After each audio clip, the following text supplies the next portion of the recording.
අපි අද ඔබ සියලු දෙනාට ලංකාවේ දරුවන් 1500කට මාසයකට රුපියල් 10000 ගානේ දීමනාවක් ලබා දෙන්න ජාතික මට්ටමේ ක්‍රීඩක ක්‍රීඩිකාවන්ට අපේ ක්‍රීඩා ශක්ති වැඩසටහන යටතේ. එතකොට මේකේ අපි ගිය අවුරුද්දේ අපි දුන්නේ 760යි. මේ අවුරුද්දේ අපි ඒක දෙගුණයක් කරා 1500 දක්වා. මේ සඳහා අපි අමාත්‍යාංශය මිලියන 150ක් වියදම් කරනවා. ලංකාවේ හැම දිස්ත්‍රික්කයකම දරුවන්ට මේ දීමනාව ලබා දෙනවා. මේක ලංකාව පුරාම ක්‍රියාත්මක කරන වැඩසටහනක්. මේ වැඩසටහනට අමතරව අපි තවත් අමාත්‍යාංශයේ යටතේ මේ වගේ ත්‍යාග මුදල් ලබා දෙන වැඩසටහන් ගණනාවක් ක්‍රියාත්මක කරනවා. ඒ වගේම අපි පෝෂණ දීමනා වැඩසටහනක් ක්‍රියාත්මක කරනවා. මේ පෝෂණ දීමනා වැඩසටහන යටතේ මාසෙකට රුපියල් 60000 ක්‍රීඩකයන් 337කට අපි ගිය අවුරුද්දේ දුන්නා.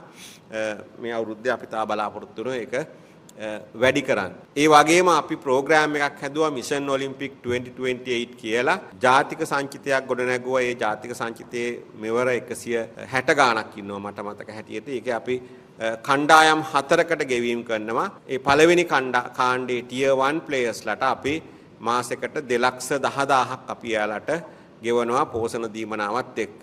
ටියර් 2 ක්‍රීඩකයන්ට 160000ක් දෙනවා. ටියර් 3 ක්‍රීඩකයන්ට 135000ක් දෙනවා. ටියර් 4 ක්‍රීඩකයන්ට 110000ක් දෙනවා පෝෂණ දීමනාවත් එක්ක. එතකොට මේ අපේ මිෂන් ඔලිම්පික් වැඩසටහනේ අපි කරන ගෙවීම අපිට කියන්න සතුටුයි.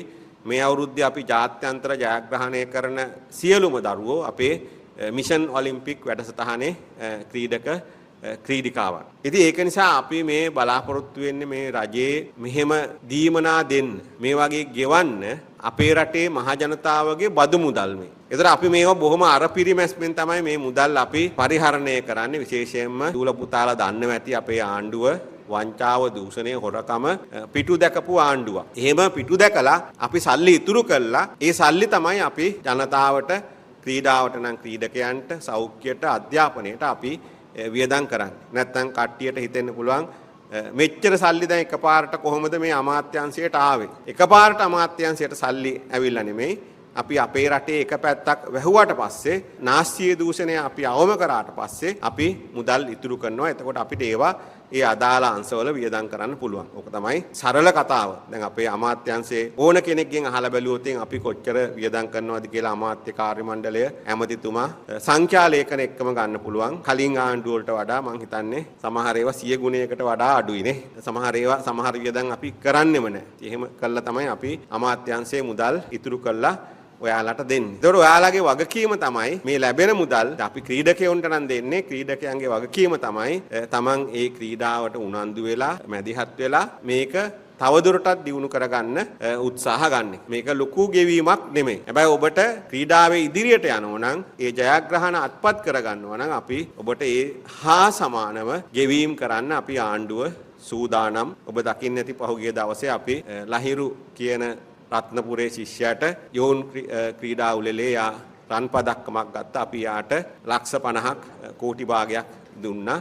එහෙම වියදම් කරන්න එහෙම දෙන්න අපිට සල්ලි තියෙනවා. ඉස්කෝලේ යන පොඩි එහෙකුටනේ කෝටි භාගයක් හම්බුනොත් මොකක් හරි ජයග්‍රහණකින්. එතකොට යාට මේකේ මුළු අනාගතේම යාට හදා ගන්න පුළුවන් මේකෙන් ඉස්සරහට යනතර අපි මෙතනත් ඉන්න දරුවන්ට කියන්නේ ඕගොල්ලෝ ස්පෝර්ට් කරන්න බය වෙන්න එපා. හරි? ලංකාවේ අපි ස්පෝර්ට් කරන අයට අනාගතය හදමින් තියෙනවා. අපි ආණ්ඩුවේ කැබිනට් පත්‍රිකාවක් පවා ගෙනල්ලා සම්මත කරලා තියෙනවා ජාතික තලයේ ක්‍රීඩකයන්ට රැකියා අවස්ථා පවා ලබා දීම. මොකද සමහර ක්‍රීඩකයෙක් අවුරුදු 30 35 යනකොට එයා ක්‍රීඩා කරලා ඉවර වෙනවා. ඊට පස්සේ එයාට ක්‍රීඩාවක් නැහැ රැකියාවකුත් නැහැ. එහෙම වෙන්න බෑ. ජාතික තලයේ ක්‍රීඩකයෙක් නම් එයාට දිගටම හොඳ ජීවිතයක් ගත කරන්න අවස්ථාව හදලා තියෙන්න ඕන. අපි ඒකටත් සැලසුම් කරලා තියෙනවා අපේ රජයේ විදියට.